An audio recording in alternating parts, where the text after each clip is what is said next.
What happens when the foundation of a perfect life is a perfect lie? For Isabella Sterling, wife of billionaire titan Alexander Sterling.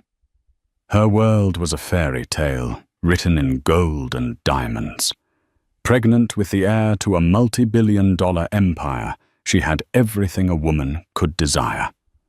But on the very night she felt her baby's first kick, a single phone call shattered her reality.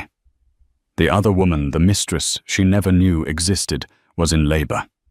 The firstborn Sterling child was coming. But in a twist that would send shockwaves through New York's elite, Alexander made a choice so swift, so ruthless, it defied all expectation. This isn't a story about a man choosing between two women. It's the story of a war fought in secret where a baby is a weapon, and the truth is the most devastating secret of all. The air in the Park Avenue penthouse was always the same, a sterile, climate-controlled 72 degrees, scented with a faint custom blend of white tea and peony. It was the smell of wealth of insulation from the gritty, unpredictable world below. From her vantage point on the 68th floor, Isabella Sterling could see the city lights twinkling like a fallen constellation, a universe away from the turmoil brewing in her heart. Her hand rested on the gentle swell of her stomach, a protective, almost unconscious gesture she'd adopted over the past 7 months. Inside her daughter, their daughter was sleeping. She imagined the tiny heart beating in rhythm with her own, a steady, innocent drumbeat in the cathedral-like silence of their home. This child was supposed to be the final, perfect seal on their perfect life. Alexander Sterling wasn't just a husband. He was an institution. A man whose face graced the cover of Forbes and the Wall Street Journal with unnerving regularity. He'd inherited a formidable real estate empire, and through sheer predatory genius, tripled its value before he was 40. He moved through the world with a gravitational pull. All quiet confidence, bespoke Brioni suits, and the ever-present weight of his Patek Philippe. Watch a subtle tick-tock that seemed to count down the millions he made by the minute. To the world and to Isabella, he was magnificent. Attentive, generous, and fiercely protective. He'd courted her with the same strategic precision he used for a corporate takeover, sweeping the art curator from the quiet halls of the Met into a life of whirlwind galas, private jets to St. Bart's, and the effortless acquisition of anything her heart desired. She loved him not for the money, but for the moments of perceived vulnerability she saw in his steel-grey eyes when he thought no one was watching. She loved the myth she had built of the man. But myths were fragile things. The distance had been subtle at first. A few more late nights at the office, his explanations vague but plausible. A volatile market in Hong Kong, a sensitive negotiation with a German conglomerate. Then came the hushed phone calls he took on the terrace, his back to her, his voice a low, indecipherable murmur against the wind. The scent of a different perfume, not the Chanel No. 5 of his executive assistant, but something floral, younger and illicit, clinging faintly to his collar one evening. She'd dismissed it all as the paranoia of a hormonal pregnant woman. She was carrying the Sterling heir. She was his wife, the woman he'd chosen, the one whose hand he held at the opera, whose taste he praised in front of ambassadors. She was Isabella Rossi Sterling. She was unshakable. Tonight, the lie she had so carefully told herself crumbled to dust. They'd just returned from a charity dinner at the Frick Collection. Alexander had been the perfect husband. One hand on the small of her back, the other holding a glass of sparkling water for her, his smile as polished as the marble floors. But his eyes were elsewhere. He checked his phone constantly, a nervous energy thrumming just beneath his calm facade. Now, back in the sterile perfection of their home, the tension was a living entity in the room. He loosened his tie, his movements stiff. "Everything all right, darling?" Isabella asked, her voice softer than she intended. "You seemed preoccupied tonight." He turned, and for a second she saw a flicker of something raw in his eyes. Panic, or perhaps regret. It was gone as quickly as it appeared, replaced by his usual mask of control. "Just a complex deal, Izzy. A lot of moving parts. Nothing for you to worry about." He walked to the bar, pouring himself a Macallan 25, the amber liquid catching the light. He never drank whiskey on a weeknight. And then it happened. His phone, a sleek black slab left carelessly on the granite countertop, buzzed. Not a text, but a call. The screen lit up with a name that seared itself into Isabella's mind. Chloe Duval. It wasn't a business name. It wasn't a name she recognized from their social circle. It was a woman's name, simple and devastatingly unfamiliar. Alexander lunged for the phone as if it were a venomous snake, his movements unnaturally fast. He snatched it up his thumb, hovering over the decline button. But he was too late. Isabella had seen it. The name and the picture accompanying it, a young woman with vibrant blonde hair, a spray of freckles across her nose, and eyes that sparkled with a carefree confidence that Isabella hadn't felt in years. "Who is Chloe Duval?" Isabella's voice was a whisper, but it sliced through the silence of the penthouse like a razor. Alexander froze his back to her. The muscles in his shoulders bunched. "It's no one. A wrong number. A wrong number." "You seem desperate to silence." She pressed a cold dread creeping up her spine, chilling her to the bone. She took a step closer. "Alexander, look at me. Who is she?" He wouldn't turn. He just stared at the phone in his hand, as if it held the codes to a nuclear launch. It buzzed again insistently. A text message this time. Chloe Duval. "Alex, my water broke. I'm on my way to Lenox Hill. It's happening now." The message preview flashed on the screen for a mere second, but for Isabella, time seemed to stretch and distort. Each word was a physical blow. "My water broke. Lenox Hill. It's happening now." The room began to tilt. The white tea and peony scent was suddenly cloying, suffocating. She gripped the back of a plush armchair to steady herself, the velvet feeling rough against her trembling fingers. Her water broke. The words came out choked, incredulous. She's having a baby." Finally, Alexander turned. The mask was gone. In its place was a face she'd never seen before. A landscape of guilt, panic, and a chilling, calculated resolve. He didn't deny it. The time for lies was over, and the sheer bluntness of the truth was more brutal than any deception. "Yes," he said, his voice flat, devoid of emotion. The single word hung in the air, a death knell for the world Isabella had known.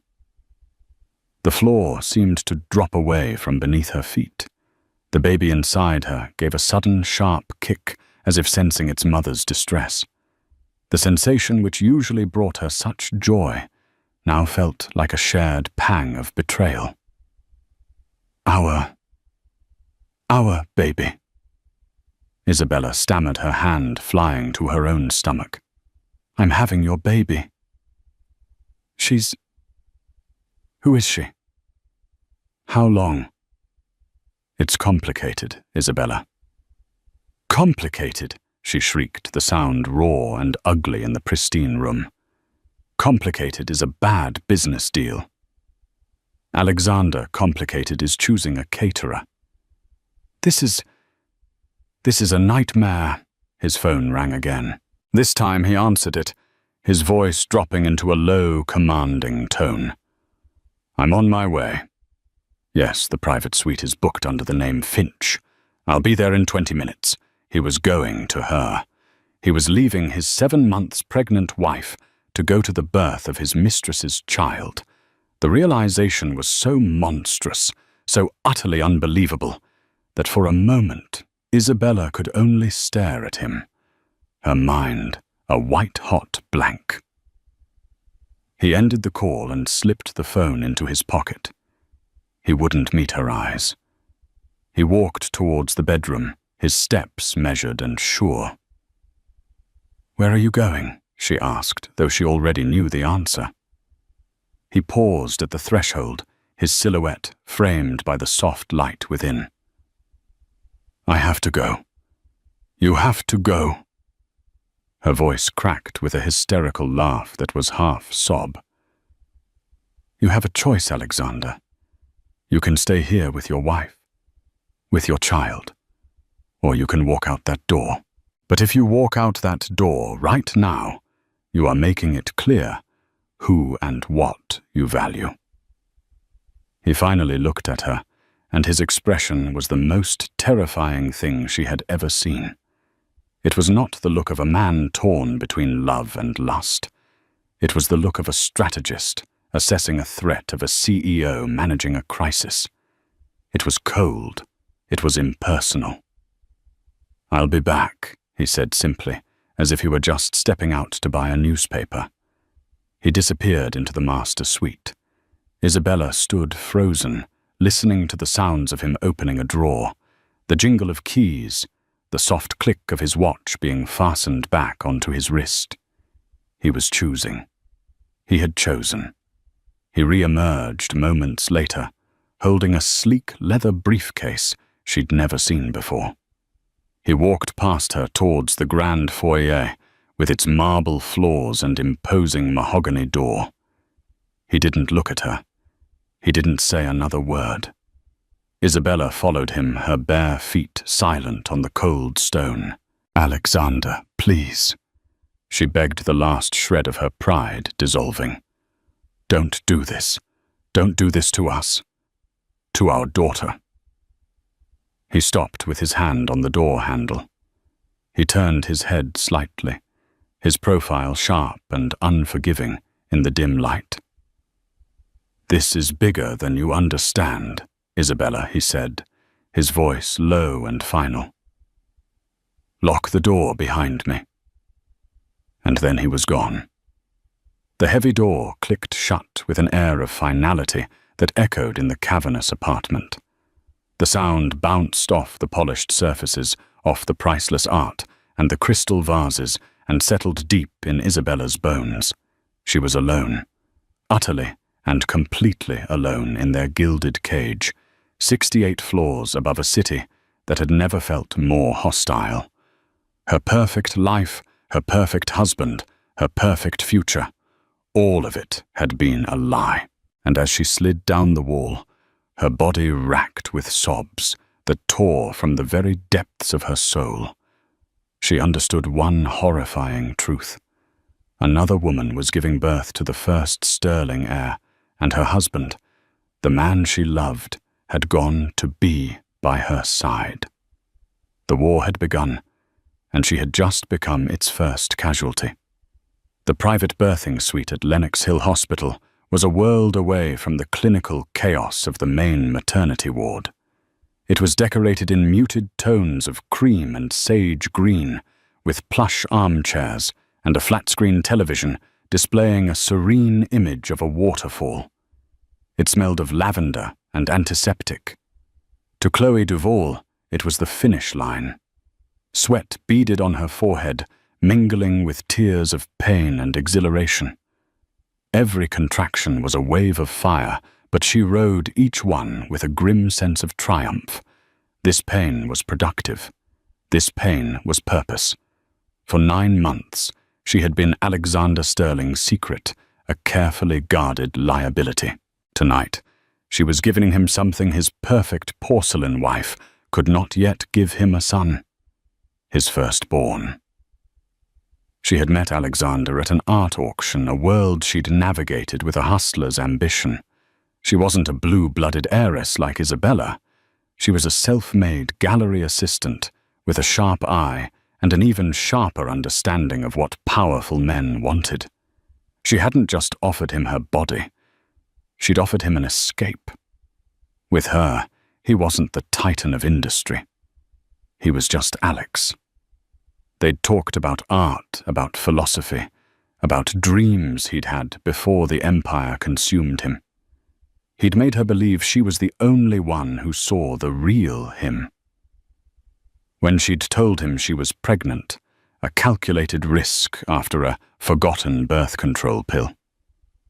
She saw the flicker of panic in his eyes, but it was quickly replaced by something else, a possessive, almost primal pride. He'd set her up in a luxury apartment in the West Village, paid her expenses, and visited her in stolen hours cloaked in darkness. He'd promised her in hushed tones that he would handle the situation with Isabella. Chloe interpreted that, as he saw fit, that he would leave his wife for the mother of his son. Now, as the final agonizing push began, she clung to that belief. The doctor, a renowned obstetrician named Alistair Finch, whose exorbitant fees Alexander had paid without blinking, offered calm encouragement. One more, Chloe. The head is crowning. One more big push. With a final guttural cry, her son entered the world. The room was filled with his lusty, indignant wail. The nurse cleaned him quickly and laid him on Chloe's chest. He was perfect. A shock of dark hair just like Alexander's, and tiny clenched fists. She looked at his face, searching for a sign, a confirmation of her victory. She would name him Leo, a lion, the king of the jungle. Leo Sterling, she whispered, tears of joy and relief streaming down her face. It was in this moment of pure, unadulterated triumph that Alexander Sterling walked in. He didn't look like a man rushing to the side of his newborn son. He looked like a man arriving at a hostile board meeting. He wore the same immaculate suit from the gala, his tie perfectly knotted. He carried the black leather briefcase. His face was an unreadable mask of granite. He stopped several feet from the bed, his grey eyes sweeping the scene with a cold, analytical gaze. He looked at the baby on her chest, then at Chloe, and then at Dr. Finch. "Is the child healthy?" he asked, his voice cutting through the warm, emotional atmosphere like a shard of ice. Dr. Finch, taken aback by the man's detached demeanour, nodded. "Perfectly, Mr. Sterling. 8 pounds 2 ounces. Apgar scores of 9 and 9. Alexander gave a curt nod. He did not step closer. He did not ask to hold his son. Chloe's heart, which had been soaring, began to plummet. This was not the reunion she had imagined. Where was the tender kiss? The emotional tears, the whispered promises of their new life together? "Alex," she said, her voice trembling slightly. "Come meet him. Come meet our son." Alexander's eyes finally settled on hers. The warmth she had cherished during their secret nights together was gone. In its place was a chillingly polite distance. "We need to talk, Chloe," he said, gesturing for the nurse and doctor to give them privacy. Dr. Finch, looking uncomfortable, quickly ushered the nurse out, closing the door softly behind them. Alexander walked over to one of the plush armchairs, placing the briefcase on the small table beside it. He opened it with a series of precise clicks. It did not contain baby clothes or a celebratory bottle of champagne.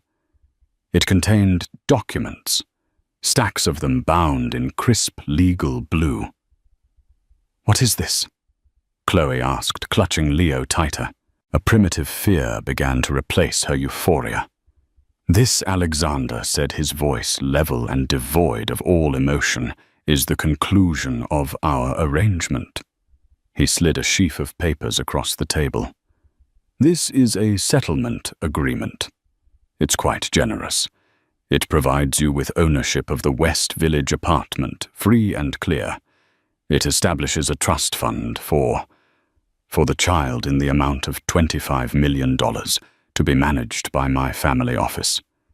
It will cover all his living and educational expenses through to his postgraduate studies. You will also receive a personal annuity of $500,000 a year for life." Chloe stared at him, her mind struggling to process his words. A settlement, an arrangement. He spoke as if he were closing a real estate deal, not discussing the birth of their child. "I don't understand," she whispered. "What about you? What about us?" Alexander leaned back in the chair, steepling his fingers.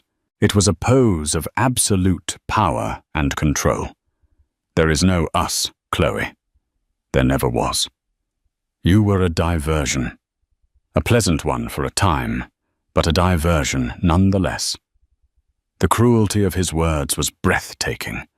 Every intimate moment, every shared secret, every whispered promise, all of it had been a lie. A transaction. "But the baby," she stammered, looking down at the innocent child in her arms. "Our son. He's your firstborn. The first sterling of his generation. He is a child who will be exceptionally well provided for." Alexander corrected her, his tone sharpening slightly. "But he will not be a sterling in name. That is one of the conditions. He will bear your surname. He will not be my heir. He will have no claim on the Sterling Corporation or my personal estate. My heir will be the child my wife is carrying. My legal legitimate child." The emphasis he placed on the word wife was like a slap in the face. Isabella. The pale, elegant woman he was supposed to be leaving. "You're choosing her?" Chloe asked, her voice rising with disbelief and fury. "You're choosing your pregnant wife and her baby over me, over your son. I gave birth first. He's here. He's real. This was never a choice between you and Isabella," Alexander said, standing up. The air of civility dropped, replaced by an aura of pure, intimidating authority. "You fundamentally misunderstand your position. My life, my legacy, my empire, it is all tied to my family, and my family is with my wife. You were a complication I have now contained." He pushed another document towards her. "This is a non-disclosure agreement. It is ironclad. You will never contact me, my wife, or any member of my family or business again. You will never speak of our association. If you violate it in any way, all financial support will cease immediately, and I will use the full force of my legal power to take custody of the child, citing your instability and breach of contract." He was not just leaving her, he was erasing her. He was buying her silence, walling her and his son off in a gilded prison while he returned to his real life. The baby in her arms wasn't a trump card. He was a liability to be managed. Tears of rage and heartbreak streamed down Chloe's face. "You bastard," she hissed. "You used me." "Yes," he said, without a hint of remorse. "And you attempted to use me. You thought a baby would secure you a position in my life. It was a bold move, but a miscalculation. You aimed for the throne and ended up with a payoff. It's more than most people get." He glanced at his Patek Philippe. "My lawyers will be in contact with yours to finalize the paperwork. A car will be waiting for you upon your discharge." He turned to leave, having never once touched his son. "Alexander, wait!" Chloe cried out a last, desperate plea. "Just look at him. Please. He has your eyes." Alexander paused at the door, his back to her. For a long, agonizing moment, he stood perfectly still. Chloe held her breath, hoping for a crack in his armor, a flicker of fatherly love. When he finally spoke, his voice was quiet, but it held the finality of a death sentence. "My wife is waiting for me," he said. "That is where my focus lies. That is where my future is. I suggest you focus on yours." He opened the door and walked out, leaving Chloe Duvall alone in the lavender-scented suite with her multi-million-dollar settlement and a baby who had a father, but would never have a dad. The triumphant cries of her newborn son now sounded like a mournful wail. She had gambled everything and lost in the most spectacular way imaginable. She hadn't won a king. She had been paid off like a commoner, while Alexander Sterling, without a moment's hesitation, returned to protect his queen and the true heir to his throne. The click of the penthouse door opening was a sound that made Isabella's heart leap into her throat. She had spent the last 3 hours in a state of suspended agony, curled on a sofa in the cavernous living room, a cashmere throw clutched around her like a shield. She hadn't cried since her initial gut-wrenching breakdown. A cold, brittle anger had taken its place. Alexander stepped inside, looking just as immaculate as when he had left. There was no sign of the emotional turmoil of childbirth on his face. No joy, no exhaustion.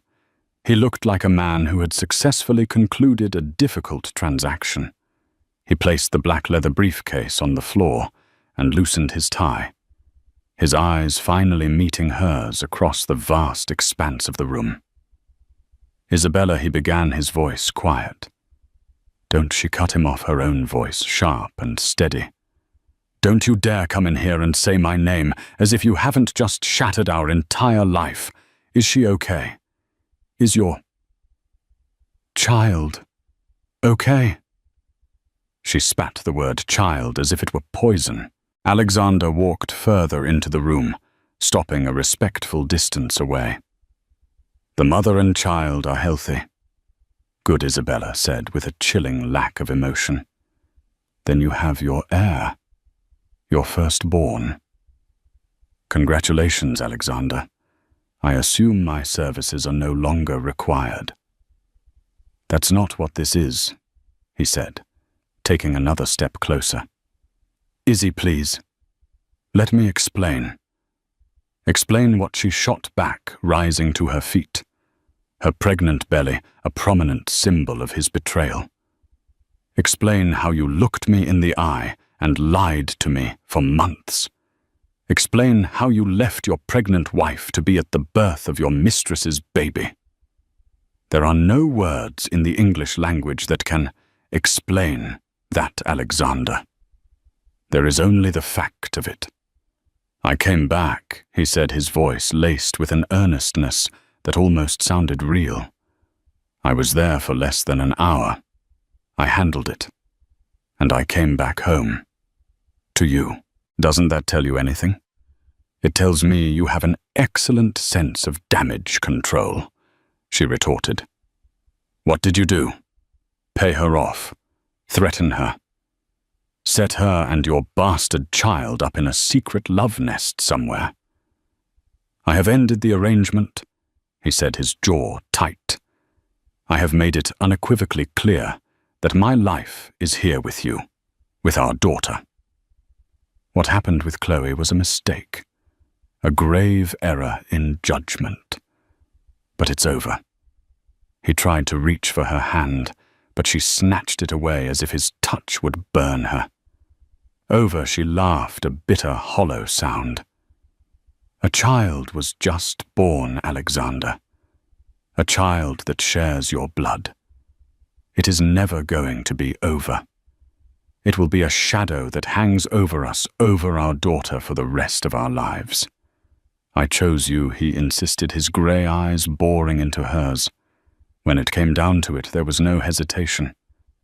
I chose this family. I chose our future. I am begging you, Isabella, to let us find a way to move past this.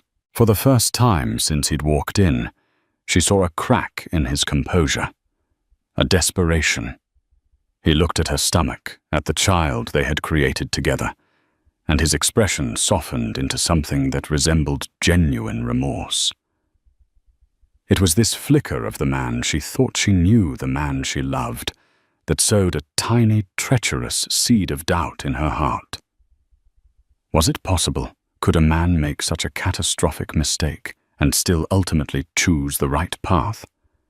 Her mind screamed no, but her heart, foolish and broken, whispered maybe. She was pregnant, emotional and terrifyingly alone. The thought of navigating this world without him, of raising a child amidst the scandal of a public divorce, was a chasm of fear. I need time, she whispered, her anger deflating into exhaustion. I don't know what I need, but I can't look at you right now. She turned and walked towards their bedroom, a sanctuary that now felt tainted. She closed the door behind her, leaving him standing alone in the monument to their broken marriage. For the next 2 weeks they lived as ghosts in the penthouse. They slept in separate rooms. They spoke only when necessary, their conversations stilted and formal. Alexander was a model of contrition. He cancelled all his evening meetings. He brought her breakfast in bed, which she barely touched. He sat with her in silence for hours, as if his mere presence could atone for his sins. Isabella, meanwhile, felt like she was drowning. The betrayal was a constant physical ache in her chest. She wanted to believe his words, to accept his choice to return to her as proof of his love. But a nagging, insidious thought kept her from succumbing. Alexander Sterling did nothing without a reason. His actions were always calculated, his motives layered. Why had his choice been so swift, so ruthless? It felt less like a man following his heart, and more like a king sacrificing a pawn to save his queen. But why was the pawn, his own son, so easily disposable? The doubt festered. It was this doubt that led her to make a call she never thought she would have to. She called Marco Diaz, a man who worked in the shadowy world of private investigation. He was discreet, expensive, and ruthlessly effective, a name she'd overheard at a cocktail party, once filed away for a rainy day she never thought would come. The storm had arrived. I want to know everything about a woman named Chloe Duval. Isabella told him, her voice low and steady over the encrypted line. Her history, her associates, her financials, everything, especially over the last year. Marco, a professional to his core, asked no personal questions. It will be done, Mrs. Sterling. A week later, an encrypted file arrived in her private email. Isabella opened it in the dead of night, while Alexander slept in the guest room down the hall. Her hands trembled as she clicked through the contents. The file was thorough. It detailed Chloe's modest upbringing, her ambition, her swift climb through the lower rungs of the New York art scene. It showed the sudden massive influx of cash into her accounts 9 months ago. It had photos of her entering and leaving the West Village apartment, and clandestine shots of Alexander visiting late at night.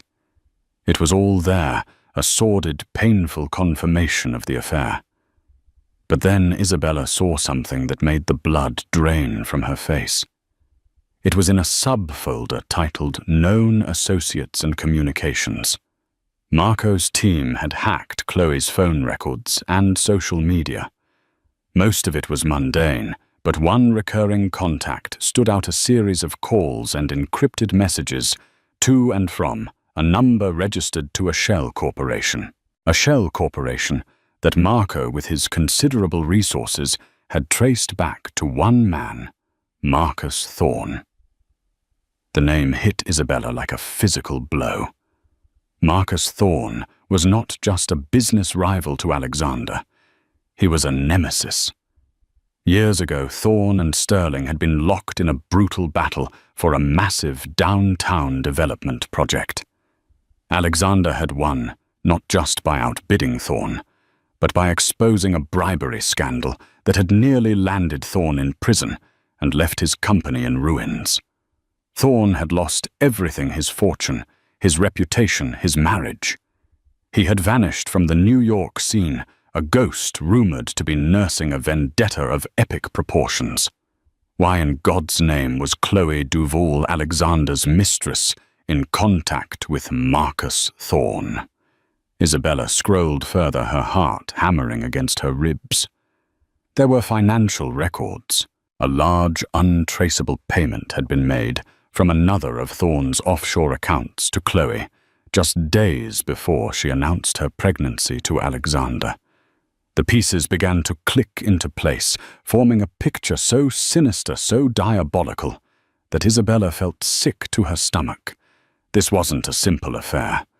Chloe hadn't been a mere opportunist who got lucky. She was a plant, a honey trap deployed by Marcus Thorne to infiltrate Alexander's life. The baby. Leo. He wasn't just the product of an illicit romance. He was a weapon, a Trojan horse designed to destroy the House of Sterling from within. Thorne's plan was suddenly terrifyingly clear. He would have Chloe give birth to Alexander's son. Then he would have her file a massive public paternity suit. The ensuing scandal would paint Alexander as an adulterous, immoral monster. It would rock the Sterling Corporation's stock, create turmoil among the board members, and make the company vulnerable. It was the perfect moment for a weakened, vengeful Marcus Thorne to initiate a hostile takeover using the chaos as cover. He wasn't just aiming for revenge. He was aiming to seize the entire bar using Alexander's own blood against him. Isabella leaned back, her mind reeling. She looked at the last attachment in the file. It was a grainy photograph, taken with a long-lens camera 2 days ago. It was of Chloe Duval, pushing a stroller in Central Park. She was not alone.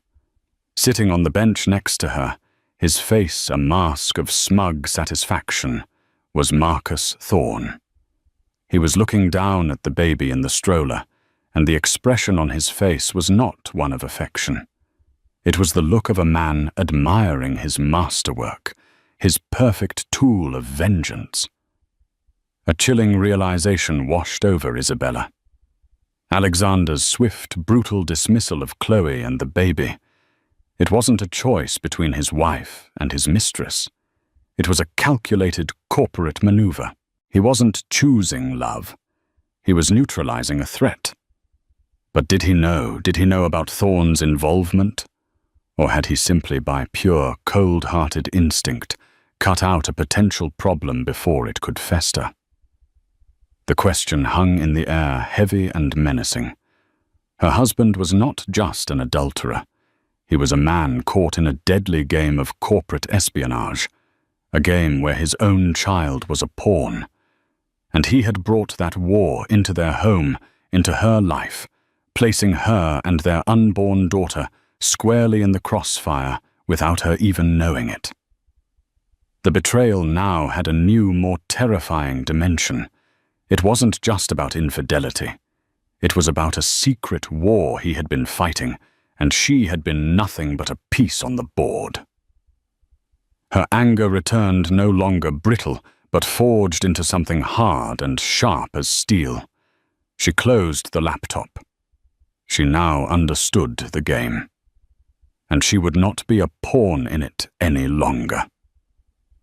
The silence in Alexander's home office was a weapon in itself. Isabella had chosen the battlefield with meticulous care. This room, with its dark mahogany walls lined with leather-bound books he'd never read, its scent of old money and ruthless ambition, was the very heart of his power. Tonight, she intended to stage a coup. She stood by the floor-to-ceiling window, the city lights of Manhattan sprawling below her like a diamond-encrusted web. She was not looking at the view. Her focus was inward on the cold, hard knot of fury and clarity that had settled where her grief used to be. For 2 weeks she had been a ghost in her own home, a study in quiet suffering. But Marco Diaz's encrypted file had been a transfusion of ice into her veins. The pain of the betrayed wife had been supplanted by the cold rage of a queen who discovers the entire war was fought in her name, but without her knowledge. When she heard his footsteps approaching, she didn't turn. The door opened and closed softly. Isabella Alexander's voice was cautious, laced with the gentle, penitent tone he had adopted for weeks. He likely saw her standing here, ready to talk, as a sign of a thaw, a step towards the forgiveness he so desperately seemed to want. "I was just admiring the view," she said, her voice deceptively calm. She turned slowly, her eyes meeting his. "It's remarkable, isn't it? How from this high up you can't see the dirt in the streets. You can't see the struggles, the little betrayals happening in every building. Everything looks clean, perfect, and under control." A flicker of unease crossed his face. This was not the broken woman he had been tending to. "Izzy, what's this about?" "It's about control." "Alexander," she continued, taking a step towards his massive, imposing desk. She ran a hand over the cool, polished wood. "Your favorite thing.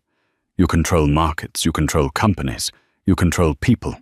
I'm just wondering, how does it feel when you lose it?" "I haven't lost control," he said, his tone hardening slightly, the mask of the remorseful husband beginning to slip. "No." "Then you should have no problem explaining this." She didn't just show him the photograph. She began her assault with surgical precision. First, she placed a printed summary of Chloe Duvall's phone records on the desk. "These are calls made to a shell corporation, a rather clever one, I'll admit." Next, she laid down a bank statement summary. "And this is a payment of $250,000 transferred to Chloe just before she got pregnant. The payment was routed through the Cayman Islands, but its origin is the same as the owner of that shell corporation." Alexander's face had become a thundercloud. He stood frozen, watching her as she built her case against him, against the secret world he'd tried so hard to conceal. Finally, she placed the grainy photograph on top of the pile. Chloe Duvall, Marcus Thorne, the baby. And this is the man behind it all. Marcus Thorne, your ghost of corporate battles past, smiling at your firstborn son as if he were admiring a prize-winning racehorse, or perhaps a weapon he had commissioned himself. The name Thorne was the final blow. Alexander stared at the evidence, his jaw tight enough to crack stone. The charade was over. There was no room left for lies. This wasn't an accusation born of jealousy. It was an indictment built on facts. How he finally ground out his voice, a low growl of disbelief. "My security team is the best in the world. How did you get this?" "You seem to forget, Alexander, that I lived in the real world before you bought it for me." "I still have my own resources," she said icily. The lie was satisfying, let him think she was more formidable than she was. But that isn't the question you should be asking. The question is, did you know? When you walked out that door, leaving me here, bleeding my heart out on the floor, did you know you were walking into a trap set by your greatest enemy? He sank into his heavy leather chair, the fight draining out of him replaced by a profound weariness. He looked up at her, and the truth was there in his exhausted steel-grey eyes. Yes, he admitted the word a confession of sins far greater than mere adultery. I knew. Isabella felt a tremor of shock despite having suspected it. To hear him admit it was something else entirely. You knew. He leaned forward, elbows on his desk, burying his face in his hands for a moment, before looking back up his expression, one of grim resolve. I've known for months, not from the beginning, but long before the end. Chloe. She got careless. Too many questions about the board, too much interest in the finer points of our Q3 earnings report. It was unnatural. It felt rehearsed. He explained how he'd tasked his security head, Elias Vance, with a discreet but total investigation. They'd bugged her apartment, tracked her communications. They uncovered the link to Thorne about 3 months ago. They watched as Thorne coached her, fed her information, and helped orchestrate the final act. His plan was brilliant in its own sociopathic way. Alexander continued his voice, taking on the detached, analytical tone he used in boardrooms. The paternity suit was the public spectacle, but the real attack was financial. A morals clause with our Japanese investors, a multi-billion-dollar funding line, is tied directly to my personal conduct. A scandal involving a secret child would have triggered it. The stock would have plummeted by 30, maybe 40% in a day. And Thorne, with his new backers, would have been waiting to launch a hostile takeover, buying up a controlling interest for pennies on the dollar. He wasn't just going to hurt me, is he? He was going to decapitate the Sterling Corporation and wear its crown. He spoke of it with a chilling, almost academic detachment. Isabella listened horrified and mesmerized in equal measure. This was the real Alexander Sterling, the predator she had fallen in love with, the man who saw the world as a chessboard. So you played along. She breathed, the pieces connecting in her mind. You knew the baby was a weapon, and you let her give birth to it. I had to let the threat fully manifest before I could neutralize it completely, he said. If I had exposed her early, Thorne would have just denied it created a different kind of scandal. No, I had to let him think his plan was working perfectly. I had to let the child be born. And your grand performance at the hospital? She asked, her voice dripping with sarcasm. The cold dismissal, the generous but airtight settlement, the non-disclosure agreement that could survive a nuclear blast. That wasn't a man choosing his wife. That was a king executing a traitor. It was the only move I had. He insisted, standing now, his voice rising with passion. I had to legally and financially sever him from me in a way that was absolute. By creating a generous, legally binding trust and an NDA, I stripped Thorne of his weapon. Any attempt to sue me now would be a clear violation, giving me grounds to counter-sue them into oblivion and take the child. I turned his Trojan horse into an empty wooden shell. The sheer, cold-blooded brilliance of it was staggering. He had faced down the greatest threat to his empire, a threat aimed at his very heart, and he had dismantled it with the precision of a bomb disposal expert. But his victory came at a terrible price, and Isabella's voice trembled no longer with rage, but with a profound, soul-deep hurt. What was I in this grand strategy of yours, Alexander? Was I the queen you were protecting? Or was I just the castle, the territory you had to defend? You let me believe the most degrading lie imaginable. You let me think I was losing my husband to a cheap affair. You watched me break day after day, and you said nothing. You didn't protect me. You managed me. You kept your asset calm and in the dark because it was better for your strategy. I did it to keep you safe. He thundered, striding around the desk to stand before her. Thorn is a viper. If he knew that you knew, he could have come after you, after our daughter. Everything I did, the lies, the secrecy, all of it was to build a firewall around you. It was my only priority. That was not your decision to make, she cried out. It's my life. My child. I had a right to know what kind of war we were in. As her voice rose, a searing white-hot pain shot through her, so intense it stole her breath. She gasped, doubling over her hands, flying to her heavily pregnant belly. Alexander's fury vanished in an instant, replaced by raw, undiluted panic. Isabella. What is it? What's wrong? Pain, she breathed, trying to straighten up as the contraction subsided, leaving her trembling.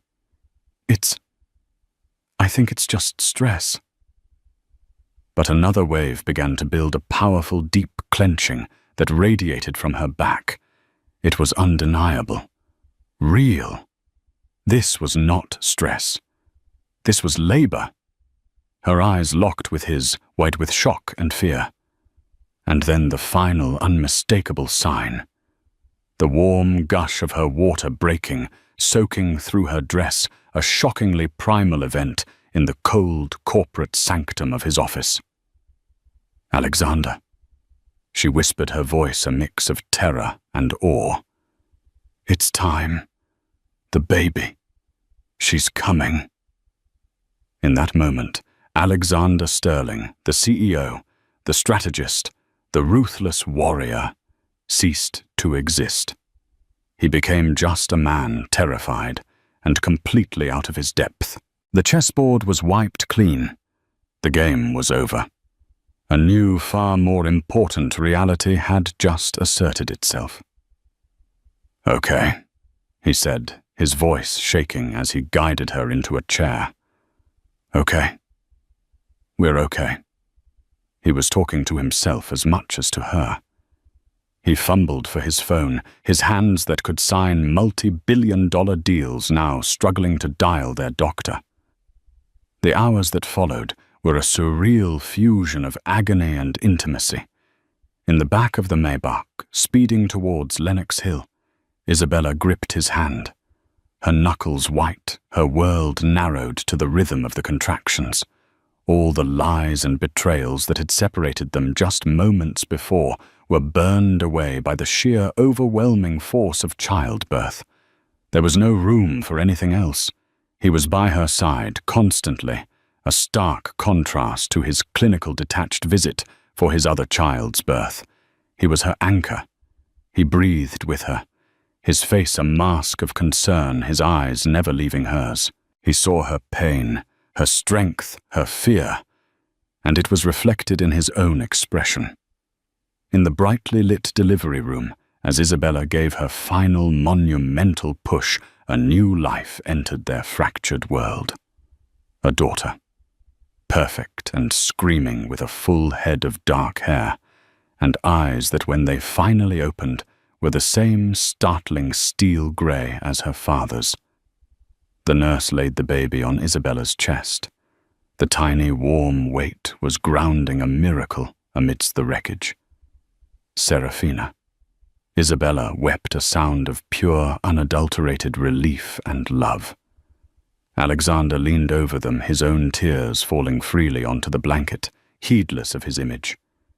He reached out a trembling finger and stroked his daughter's cheek. He looked from Serafina to Isabella, his eyes raw with an emotion that was too profound for words, a mix of gratitude, awe, and a regret so deep it seemed to carve new lines into his face. "Forgive me, Izzy," he choked out. "Please." Looking at him, then stripped bare of all his power and arrogance, Isabella knew their old life was gone forever. Forgiveness was a distant country she wasn't sure she could ever reach. But as she held their daughter, their true heir, she understood that their future was not about going back. It was about building something new on the ruins of the old. A fortress. The aftermath was as silent and swift as a guillotine. Using the trove of evidence, Alexander didn't just defeat Marcus Thorne. He erased him. A series of anonymous data leaks to financial regulators and Thorne's own partners triggered investigations that dismantled his shadow empire. He vanished into a mire of litigation and ruin, a ghost for the second and final time. Chloe Duval and her son Leo quietly left the country beneficiaries of a war they never understood their silence bought and paid for. Life in the park. Avenue Penthouse found a new rhythm. It was a quiet life. The trust that had been shattered was not magically restored, but it was slowly, painstakingly being rebuilt on a new foundation, one not of fairy tale love, but of brutal honesty and shared survival. Theirs was no longer a marriage of equals in love, but a partnership of sovereigns in power. One evening a week later, Isabella was rocking Serafina in the nursery. Alexander stood in the doorway, just watching them. "She looks like you," he said softly. "She has your eyes," Isabella replied, not looking up. "She will see everything. We won't be able to hide anything from her." It wasn't an accusation. It was a statement of fact, a new term for their treaty. He nodded, understanding her meaning completely. "No more secrets, Izzy. From this day forward, we fight our wars together." She finally looked up at him, her gaze clear and steady. She was no longer just his wife. She was his ally, his counsel, the co-ruler of their sterling dynasty. She had been tested by fire and had not burned, and in her arms she held the future. She had won. In the end, the war for the Sterling Empire was won not in a boardroom, but in the heart of a family pushed to its absolute limit. Alexander Sterling's choice was never about one woman over another. It was a ruthless, strategic move to protect his legacy. But in doing so, he almost lost the one thing his money could never buy back: the trust of his wife. Isabella, once a sheltered wife, emerged as a queen in her own right, proving that strength isn't about the absence of betrayal, but how you rise from its ashes. Their story is a chilling reminder that in the world of the ultra-wealthy, love, loyalty, and even children can become weapons in a silent war for power. What do you think? Was Alexander's choice a sign of ultimate love for his family, or the coldest calculation of a corporate titan? Can a marriage built on such a devastating secret truly survive? Let us know your thoughts in the comments below. If this story of drama, betrayal, and high-stakes survival captivated you, please hit that like button. Share it with someone who loves a real-life drama, and be sure to subscribe to our channel for more unforgettable stories you won't find anywhere else. Thank you for listening. Poor wife walks in on millionaire proposing to mistress. What she does next will shock you. When Maria Delgado pushed open the ornate doors to the private dining room, she was expecting a quiet evening with her millionaire husband, Jacob. Instead, she found him kneeling before another woman, an extravagant ring poised between his trembling fingers. In that split second, her world shattered like delicate porcelain dropped from a great height. Emotions warred inside her: shock, betrayal, fury. But what Maria did next defied every expectation.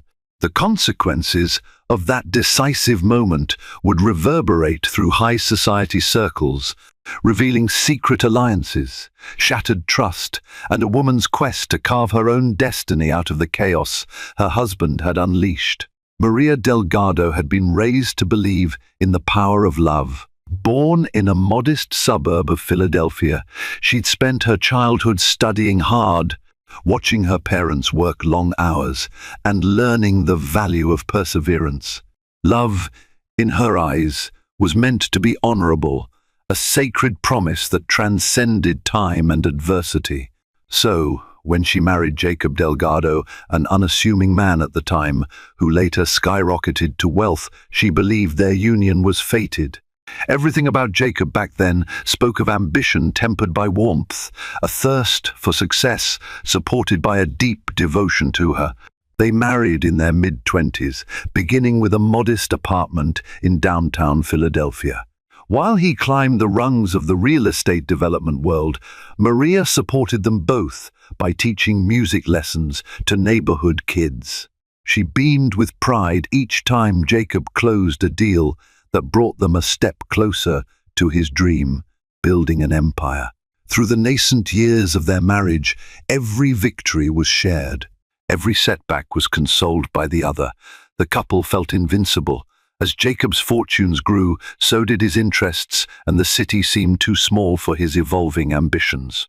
With the promise of even greater success, he uprooted them to New York. Over time, he transformed from the modest man Maria once knew into someone revered by the upper echelons of Manhattan's elite. He became known for orchestrating multi-million-dollar real estate ventures. Their modest apartment turned into a lavish penthouse overlooking Central Park. From dressing in simple button-down shirts to adorning himself in bespoke suits from Savile Row, Jacob thrived in the glitz and glamour of high society life.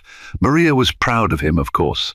But with each acquisition, each expansion, each lavish party thrown by Manhattan's wealthy set, she began to sense something intangible slipping away. The sweet, humble spark in Jacob's eyes was being replaced by a relentless desire for more. Their shared dinners became fewer and fewer. Their conversations, once intimately about dreams and daily life, revolved around boardroom strategies and the constant hum of new deals. Where there was once closeness, an unspoken chasm was opening. Still, Maria was no stranger to sacrifice. She believed that a marriage demanded effort and understanding. She accepted that his time was consumed by meetings, power lunches with foreign investors, and charity galas where he networked. She made space for his blossoming empire and refused to let suspicion take root. If he was distant, she told herself, it was because he was tired. If his phone rang at odd hours, it was because that was how the real estate world worked. She clung to the memory of that earnest young man who held her hand in their first tiny kitchen, dreaming of a brighter future together. But all illusions can shatter. Late one evening, after one of his countless events, Jacob casually mentioned that he wanted to take her to an exclusive restaurant the next night. Belafonte's, perched high above the city with floor-to-ceiling windows showcasing the sparkling skyline. Maria's heart fluttered. A private dinner just for them, exactly what they needed to revive their bond. She felt a spark of hope that maybe their relationship could rekindle, that the old Jacob would re-emerge, if only for a night. The following day, she dressed with care in a flowing, emerald green gown. She recalled how green was Jacob's favorite color on her, how he'd often say her eyes looked like precious jewels when she wore it. She left their penthouse with trembling excitement, not wanting to arrive too early, but also conscious that the invitation had felt momentous, like something significant was in store. When she reached the restaurant, an attentive maitre d' greeted her by name and led her down a corridor to a discreet, gold-trimmed door. Soft piano music flowed from within. Her heart pounded, imagining a candlelit room just for the two of them. Instead, as the door swung open, she stumbled upon a scene she could never have prepared for. Jacob, down on one knee, proposing to a statuesque blonde woman, his mistress, whose face Maria recognized from hushed rumors at parties and unconfirmed gossip in tabloids. The ring in Jacob's hand sparkled like a fallen star, captured by the overhead chandelier's light. Time froze, capturing her shock, the mistress's gasp, and Jacob's horrified expression in an excruciating tableau. Maria felt dizzy, her sense of reality splintering. Memories of their simple days in Philadelphia flooded her mind. Her hands shook as she clutched the handle of the door for support. She sensed the maître d' quickly slip away, likely to avoid the pending explosion. The look on Jacob's face rapidly morphed from romantic fervor to utter panic. How long has this been going on? Maria finally managed to choke out, voice trembling.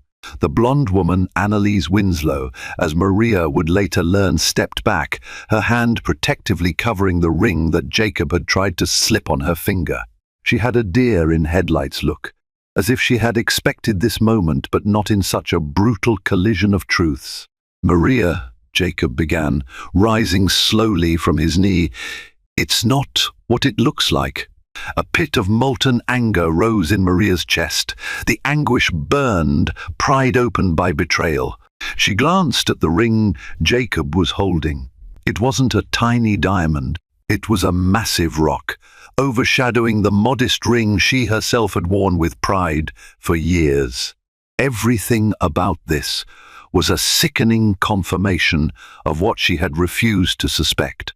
She refused to let him see her crumble, her eyes brimming with unshed tears locked onto Jacob's. "For once in your life," she said, voice trembling yet steel-edged, "tell me the truth." Jacob glanced between Maria and Annalise. Shame flickered across his expression, but only for a moment before resolve set in. In a voice that cracked, he said, "I was going to explain it after this.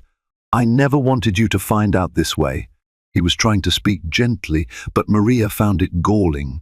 Here, in a lavish, private dining room that cost more per meal than some people earned in a month, her husband was kneeling before another woman with an engagement ring. Her world felt false, illusions shattered like shards of broken glass. But instead of running, instead of screaming or hurling every insult she could muster, Maria inhaled. She decided then and there that she wouldn't collapse. Not now, not ever. With a composure that surprised even herself, she said, "Fine." She tugged off her wedding band, the simple gold band that had once symbolized their hopeful union. She placed it gently on the nearest table, right next to a silver platter meant for some extravagant dinner. She looked at Annalise, whose cheeks had gone pale. "Congratulations," Maria said icily. "You've caught a big fish. I hope you both choke on it." She turned on her heel, ignoring Jacob's pleas for her to wait. She walked out with her head held high, tears threatening to fall, but refusing to let them out until she was out of that stifling, perfumed environment. Little did either of them know, Maria's next actions would set off a chain reaction of hidden truths, corporate betrayals, and unexpected alliances that would ultimately turn the power dynamics of their world on its head. Maria spent the night at a friend's townhouse near Gramercy Park. This friend, Jennifer Robertson, was one of the few people Maria trusted implicitly. Jennifer, a lawyer by profession, had seen far too many wealthy husbands try to con their wives out of rightful settlements. In the warmly lit living room, Maria recounted the horrifying scene. Jennifer listened quietly, her arms folded, eyes flashing indignation at Jacob's betrayal.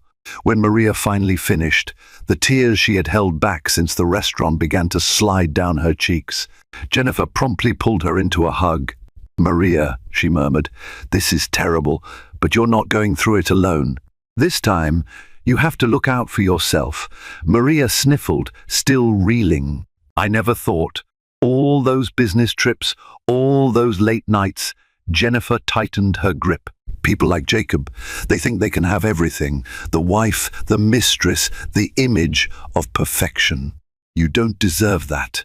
Maria wiped her tears. A cold anger took root in her heart, overshadowing her sorrow. She had sacrificed too much, believed in Jacob too long. Perhaps she'd been naive, but there was no time left for self-pity.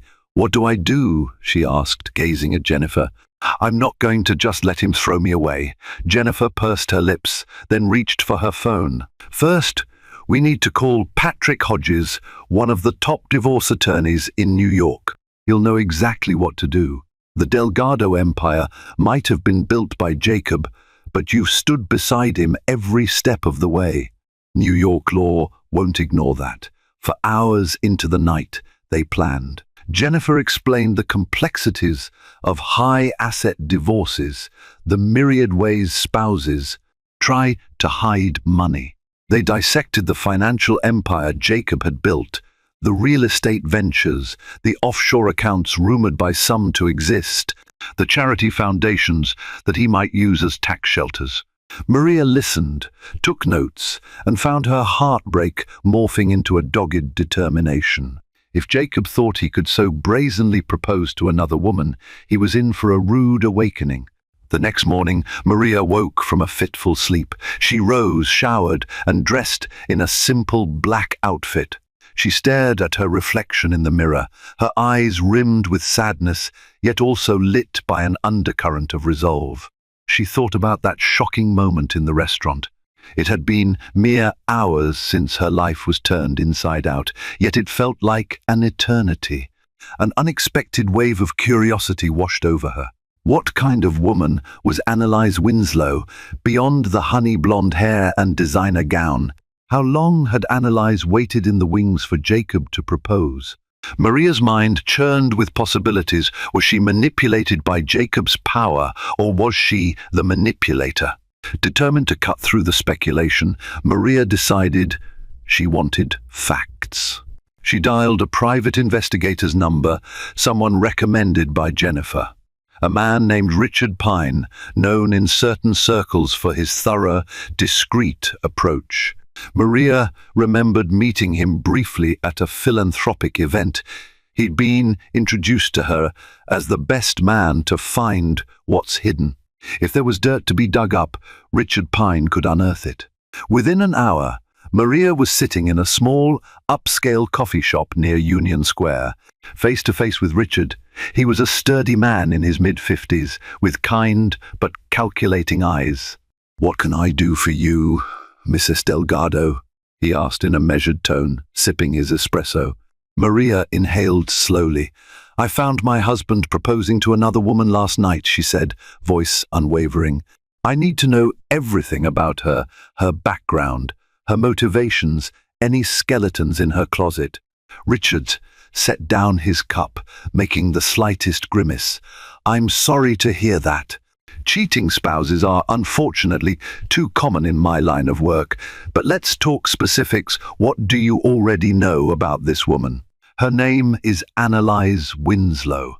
I believe she's from Los Angeles originally. She's in her mid-20s, definitely younger than me or Jacob. Rumor has it she used to be a model, or maybe a socialite. I'm not entirely sure." Richard nodded, scribbling notes. "Understood. I'll compile everything I can find. Miss Winslow's finances, connections, travel history, job history, whatever might help. And I assume you also want me to keep an eye on Jacob's dealings?" He lifted an eyebrow knowingly. "Yes," Maria replied firmly. "I have a strong feeling there's more to this than just an affair. I want to know if he's been hiding money or if he's planning to move assets out of the country. Anything that can help me get some measure of justice when we go to court, or even before that." Richard nodded again. "I'll be in touch soon." Maria thanked him and left, feeling that with each step she was moving deeper into a labyrinth where she had to be the one calling the shots. She wasn't merely a scorned wife. She was becoming an orchestrator of her own destiny. By afternoon, Maria knew she could no longer avoid returning to the penthouse. She needed her clothes, her documents, her life.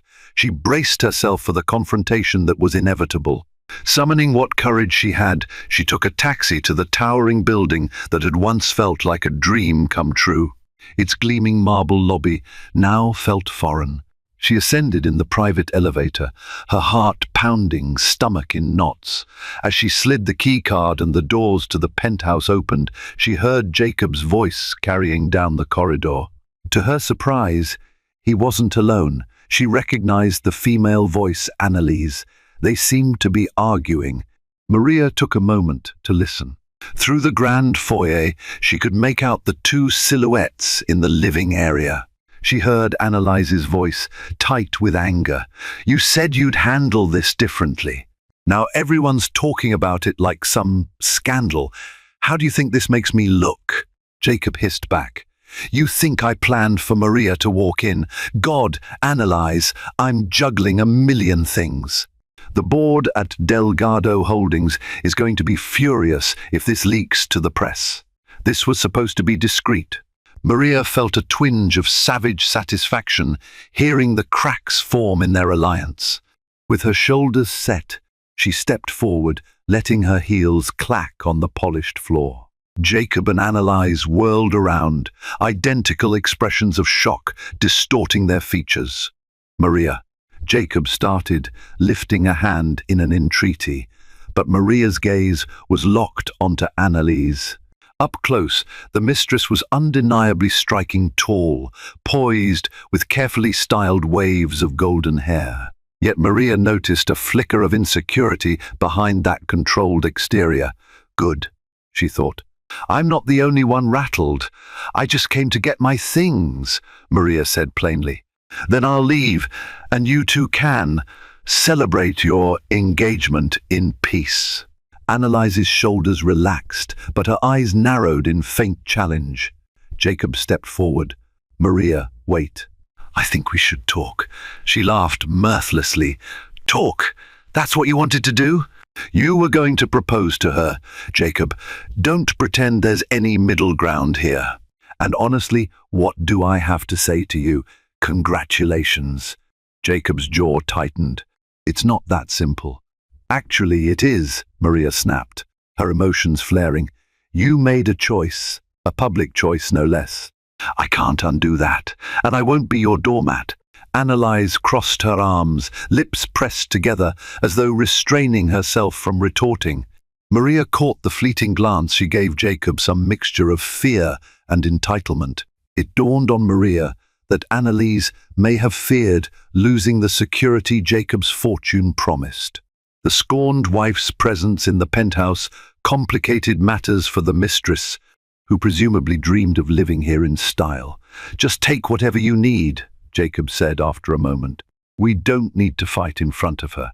Maria's chest constricted, memories of 1,000 shared moments in this home swirling in her mind. But she suppressed the pain and moved calmly to the master bedroom, which was filled with expensive furnishings and the faint scent of the cologne Jacob once gifted her.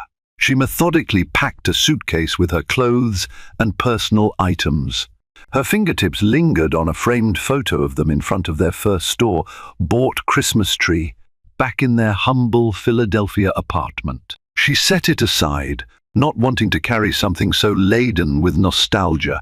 As she re-entered the living area, she caught a glimpse of Annalise's engagement ring glinting in the afternoon light. Rage flared again, but she forced composure, reminding herself that she had a plan.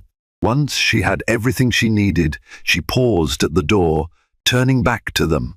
"Jacob," she said, "I've asked Patrick Hodges to represent me. If you want to avoid a scorched earth divorce, I suggest you speak to your attorney." Annalise's eyes flared at the mention of divorce. Possibly it hammered home the reality that Maria wasn't just going to vanish quietly. Jacob's face fell. He tried to speak, but words failed him. In that charged silence, Maria left. She felt hollow, but also strangely empowered. The woman who had walked in on her husband's betrayal mere hours ago was no longer the same, and what awaited her next was a labyrinth of hidden truths. Over the next week, Manhattan buzzed with rumors. The Delgado name had become a fixture of high society galas and philanthropic events. Whispers circulated through penthouse brunches, exclusive clubs, and midnight parties. Jacob Delgado had not only cheated on Maria, but had proposed to his mistress. The gossip columns ate it up. Real estate mogul's secret engagement was the headline in at least one online publication. People debated whether Maria was blindsided or complicit, whether she'd stay or go, and what the mistress was like.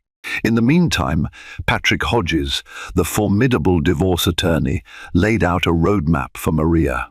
They met in his sleek midtown office, with Jennifer present as moral support. Floor-to-ceiling windows framed the hustle and bustle of Manhattan below, as though showing a world that never slept, never paused for heartbreak. "Maria," Patrick said in a calm, almost fatherly tone, "Jacob's net worth is estimated at around $700 million. We need to act fast to ensure he doesn't move assets out of reach." $700 million, Maria echoed, stunned, though she knew the figure hovered in that range. She had watched his success balloon over the years, but to hear it stated so plainly shook her. She'd never placed a dollar value on their relationship. Patrick continued, "We'll file motions to freeze a significant portion of his assets until the court rules on equitable distribution. But be ready, his legal team will fight. Also, the prenuptial agreement. We need to see if that holds up in court." Maria's brow furrowed. "We had a prenup, but it was signed before his empire expanded like this. Back then, he had almost nothing. I never thought it would come to this." Patrick flipped through documents. "Yes, it's from 15 years ago, but we have grounds to challenge it if certain conditions have changed significantly, or if you can prove undue influence or anything along those lines. After all, you supported him morally and even financially in the early years." Jennifer chimed in, "Don't forget about the potential hidden offshore accounts. Rumors are swirling that he might be moving investments to the Cayman Islands." Maria felt her insides twist. Every layer of betrayal deepened her resolve. "Let's do whatever it takes. I don't want to be cruel. I just want what's fair. But if Jacob tries to shortchange me after all I've done to help him, then I'm ready to fight." Patrick gave a firm nod. "I'll coordinate with your investigator, Richard Pine. We'll uncover any hidden income streams or suspicious accounts. In the meantime, you need to remain calm. These next few weeks will be a roller coaster." Maria exhaled. She glanced at Jennifer, who squeezed her hand. This was war, and she was prepared. Late one night, Maria's phone buzzed with a text from an unknown number. She tapped it open and saw, "I have information about Annalise. Meet me at Calderwood Cafe, 9 am tomorrow. R.P. Richard Pine." She felt a rush of anticipation. The next morning she arrived at the cozy Calderwood Cafe, known for its artisanal pastries and discreet atmosphere. Richard sat at a corner table, leafing through a manila folder. Maria slid into the chair opposite him. "So, what have you found?" Richard leaned forward, voice low. "Quite a bit, actually. Annalise Winslow is from Los Angeles. That much is true. She started off as a pageant contestant in her teens, then moved into small-time modeling gigs, mostly promotional events. After that, she tried to break into Hollywood. She had a few minor roles, nothing significant." Maria listened intently as Richard continued. "She married briefly at 19 to a man named Parker Bloom, an older talent manager. The marriage lasted less than a year, and she walked away with a sizable alimony settlement, allegations of emotional abuse from both sides, but nothing proven. After that, she moved to New York around 3 years ago. She's been living in high-end apartments, though it's unclear how she's been affording them." "So she's a gold digger," Maria muttered, disgust curling in her stomach. Richard shrugged. "She's adept at finding wealthy men, that much is clear. And from phone records I accessed, It seems she was seeing Jacob for at least a year before you caught them. Maria's chest clenched. A year. She felt her hands tremble momentarily. For a year, her husband had been living a double life. Go on, she prompted, forcing composure. Her finances are shaky. She maintains appearances, but she's leveraged with credit card debt, living off gifts from older boyfriends. I also found something else, some suspicion that she was previously connected to a money laundering scheme. Though nothing concrete enough for an arrest, she's cunning. She knows how to navigate the wealthy circles and keep her secrets hidden. Maria's mind spun. She pictured Annalise draped on Jacob's arm, whispering sweet words to him while systematically securing her future with his money. This was no mere fling. This was a calculated move by an opportunist. It didn't absolve Jacob, he was equally to blame, a grown man who should have seen the red flags. But it changed how Maria viewed the dynamic. How can I use this information, she asked. Richard folded his hands. Your legal team can introduce this as evidence that Annalise might be pushing Jacob to move assets, or that she might have a questionable background that affects the case. While it doesn't directly influence your divorce settlement, it can shed light on Jacob's credibility and motives. Maria nodded slowly. Thank you, Richard. This is incredibly helpful. She closed the folder, feeling her spirits lift for a moment. This was more than just heartbreak. Now it was a mission to protect herself from two cunning players. She had let love blind her to Jacob's changes, but she would not let it blind her to her own future. While the divorce proceedings were set in motion, Jacob Delgado faced a crisis of his own. The Delgado Holdings Board of Directors had caught wind of the scandal. The reason? A major investor, Keiji Nakamura, who had planned to pour hundreds of millions into Delgado Holdings' new project, was now hesitant. The fiasco with Jacob's personal life signaled instability at the helm, and big money despises instability. A week later, in the elegant conference room at Delgado Holdings headquarters, Jacob was grilled by the board. The walls were lined with modern art, and the floor-to-ceiling windows overlooked the city. But the tension inside was palpable. Men and women in suits, representing some of the largest financial institutions, demanded answers. Board member Regina Charles, a tough-as-nails executive with silver-streaked hair, eyed Jacob coldly.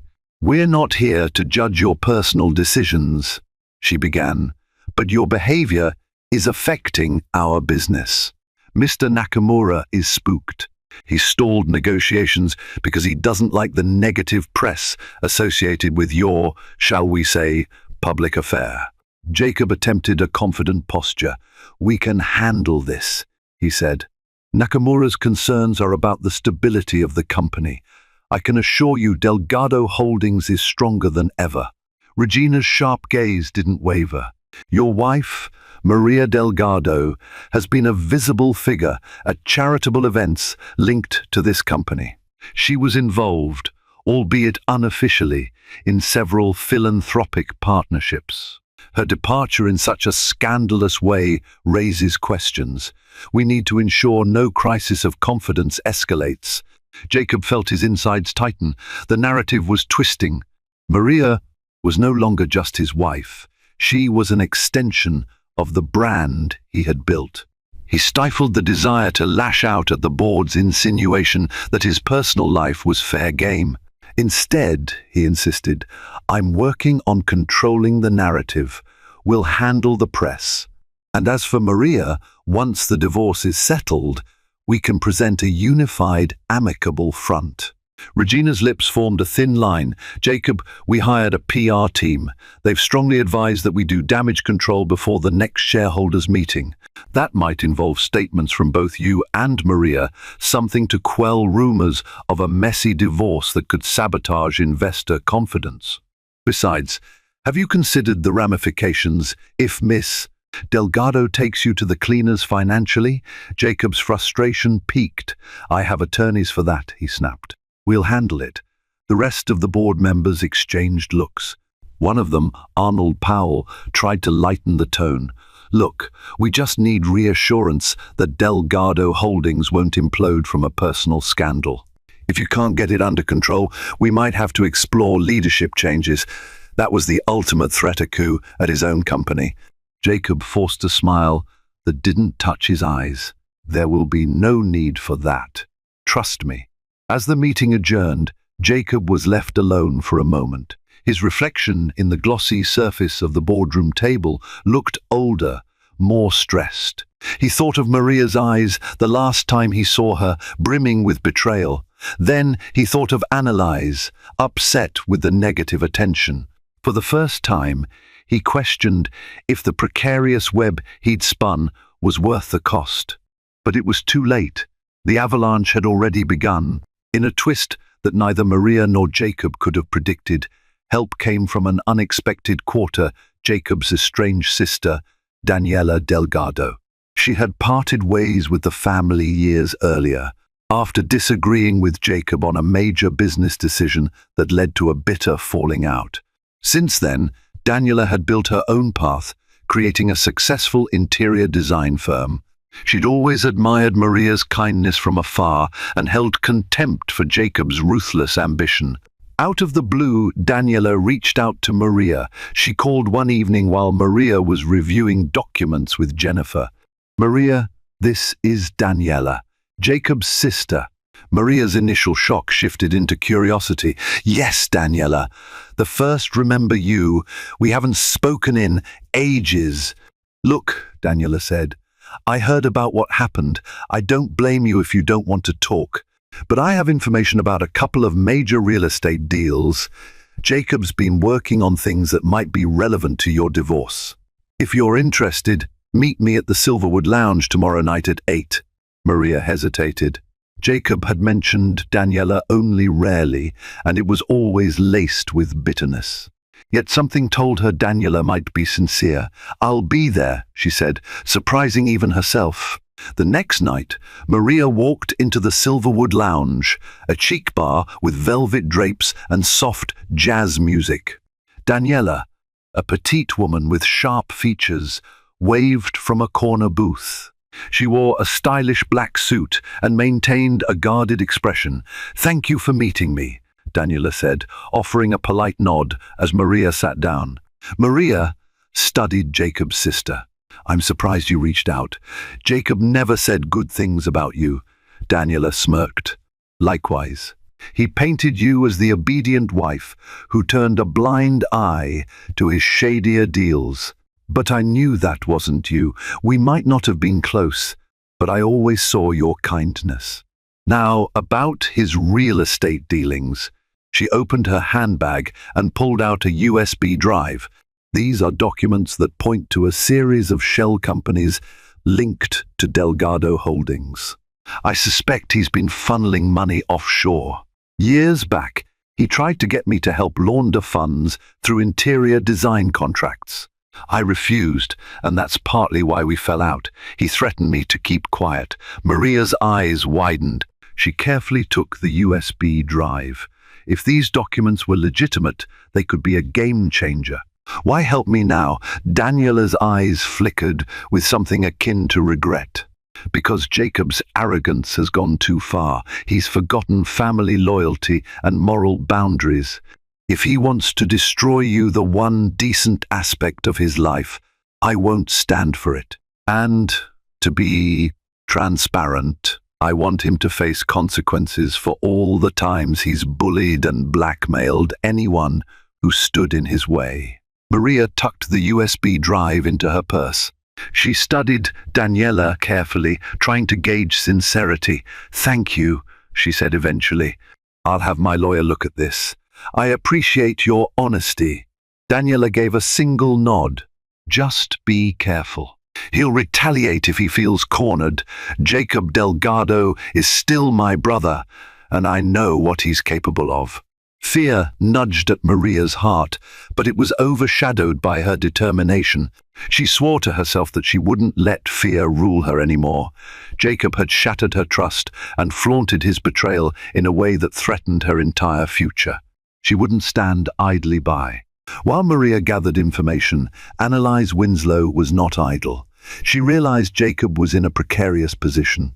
The negative press, the board's dissatisfaction, and now the looming divorce threatened to erode the luxurious future she had counted on. In whispered phone calls, she pressed Jacob to finalize their engagement, to secure her name in the Delgado fortune before it slipped away. Yet Jacob delayed, promising to fix everything first. Uncertain of Jacob's ability to protect her interests, Annalise took matters into her own hands. She arranged a private lunch with one of Jacob's longtime associates, a banker named Charles Montclair. He was known to handle offshore transactions for Delgado Holdings. At a chic bistro on the Upper East Side, she met Charles in a secluded corner. "Jacob trusts you, right?" she asked, swirling her wineglass. She wore a designer dress, exuding confidence, even though her heart pounded with nerves. Charles nodded slowly. "We've done business together for years." Annalise leaned forward, letting her voice drop to a conspiratorial whisper. "Good, because I want to guarantee that if things go south, I'm protected." Charles raised an eyebrow. "That's a tall order." Jacob keeps his financial dealings close to the vest. A sly smile tugged at Annalise's lips. "I'm sure he does. But I also know Delgado Holdings is possibly moving money in ways that aren't entirely above board. If you help me get a piece of the pie quietly, I'll make it worth your while. I have connections in L.A. that might interest you." Charles swallowed. He was no stranger to morally dubious requests, but this was bolder than most. Still, money talked. "What do you propose?" "I propose you set me up with an offshore account. A small percentage of whatever Jacob moves. I don't care if it's 1 million or 10 million, as long as I have something to fall back on. In return, I'll keep my mouth shut if the authorities come knocking." Charles looked uneasy. He glanced around to ensure no one was listening. This could be risky. "But I'll see what I can do." Annalise nodded, leaning back with a smug satisfaction. She felt a thrill at the prospect of securing her own fortune. She was tired of waiting for Jacob to deliver. If he was going to let his empire crumble, she'd salvage what she could. The divorce proceedings accelerated. Under the scrutiny of Patrick Hodges, Jacob's lawyers tried every trick in the book. They argued that the prenuptial agreement limited Maria's entitlement to a fraction of the current fortune. But Patrick introduced evidence that Maria's early support had directly facilitated Jacob's meteoric rise. Financial experts testified about intangible contributions, spousal support, and the validity of a prenup signed under potentially misleading circumstances. Behind closed doors, settlement negotiations were intense. One afternoon, in a wood-paneled conference room in the courthouse, Maria and Jacob faced each other while their lawyers sparred over details. The tension was suffocating. Jacob's lead attorney, Garrett Rhodes, glared over his wire-rimmed glasses. "My client is offering a significant settlement, $20 million. That's more than generous, given the prenuptial agreement." Maria's lawyer, Patrick, shot back. $20 million is a pittance compared to the Delgado empire. "My client deserves equitable distribution, especially in light of the new evidence we'll be presenting about hidden assets." Garrett stiffened. "What evidence?"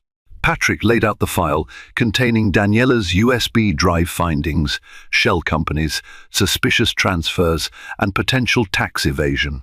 Maria noticed Jacob's face flush with anger. She held his gaze, refusing to back down. "If you don't want the courts delving into these matters," Patrick said calmly, "it would be wise to offer a fair settlement and quickly." Garrett looked to Jacob, who cleared his throat. "This is ridiculous." Jacob muttered. "Maria, we can handle this privately. Let's not blow up everything we built." Maria's anger flared. "We didn't build anything together anymore, Jacob. You destroyed that. I just want what I'm legally entitled to. Nothing less." Before Jacob could respond, his phone buzzed. He glanced at it, features hardening. "Excuse me," he said, rising and stepping outside. Maria exchanged a look with her lawyer, who gave her a reassuring nod. She felt a pang in her chest, remembering the man she once loved, but she'd come too far to yield. Moments later, Jacob returned, face grim. "There's a situation at Delgado Holdings. I need to attend to it. We'll resume this later." He left with Garrett, leaving an uncomfortable silence behind. Patrick exhaled and turned to Maria. "He's rattled. That's good. But we need to keep the pressure on." She nodded, her mind swirling with possibilities. Jacob had always thrived under pressure, but this was a new realm of stress, public scandal, bored dissatisfaction, a vengeful sister revealing his secrets, a cunning mistress, and a betrayed wife fighting back. If anyone understood the Empire's vulnerability, it was Maria, and now she had no reason to protect it. Jacob discovered what the phone call was about. Keiji Nakamura had officially withdrawn his large investment due to the ongoing negative publicity and internal instability at Delgado Holdings. The blow was catastrophic. Stocks dipped, the board was livid, rumors of a hostile takeover circulated. Jacob's once iron grip on his empire was loosening. In the days that followed, tabloids feasted on fresh gossip. Leaked whispers suggested that Jacob's mistress was demanding a rush wedding and that the Delgado board was considering a forced resignation if the crisis continued. Jacob's face, once glowing with ambition, now appeared haggard. The carefully curated facade of success was crumbling faster than he could salvage it. At Annalise's insistence, Jacob tried to offer her a lavish ceremony in some exotic locale, hoping a quick marriage might quell some rumors and secure her unwavering support. But the board frowned at any attempt that would further sensationalize his personal life. An internal power struggle erupted, with some directors pressuring Jacob to step down temporarily. Regina Charles especially had sharpened her stance, aligning with a faction that believed Delgado Holdings needed a new figurehead to reassure investors. In a desperate bid to maintain control, Jacob made a public statement. Cameras flashed as he stepped before a cluster of reporters outside the Delgado Holdings headquarters. He wore a dark suit, face set in an expression of forced calm. "I would like to address recent speculations regarding my personal life," he began, voice subdued. "I am currently going through a divorce process, and I request privacy and respect during this challenging time. Delgado Holdings remains strong, and we are fully committed to our ongoing projects. The unfortunate withdrawal of Mr. Nakamura's investment does not diminish our stability." He continued with corporate platitudes, but the reporters clamored for more personal answers. "What about the mistress? Are you engaged already?" one asked. Jacob ignored it, reading from his carefully prepared statement. But the damage was done. In the public's eye, he was the faithless millionaire with something to hide. Watching the coverage from Jennifer's townhouse, Maria felt a strange mixture of satisfaction and sorrow. She had loved that man once. Now he was a stranger, fighting to keep illusions intact. But illusions always come at a price. She reminded herself of that truth. As the divorce hearing approached, tension reached a fever pitch. Patrick Hodges received a call from Garrett Rhodes, requesting a private meeting, just the lawyers and their clients, with no media or court officials. Maria and Jennifer drove to the law firm's office, hearts pounding. They were ushered into a sleek conference room. Jacob, Garrett, Patrick, and a stone-faced Annalise were already seated around a polished table. Maria ignored the pang of seeing Annalise by Jacob's side. She focused on the fact that the mistress's presence was highly unusual in a divorce negotiation. Garrett cleared his throat. We've come with a proposition. Mr. Delgado is prepared to offer a settlement of $100 million plus the Manhattan penthouse in exchange for Miss Delgado signing a non-disclosure agreement, no further revelations about Delgado Holdings or Mr.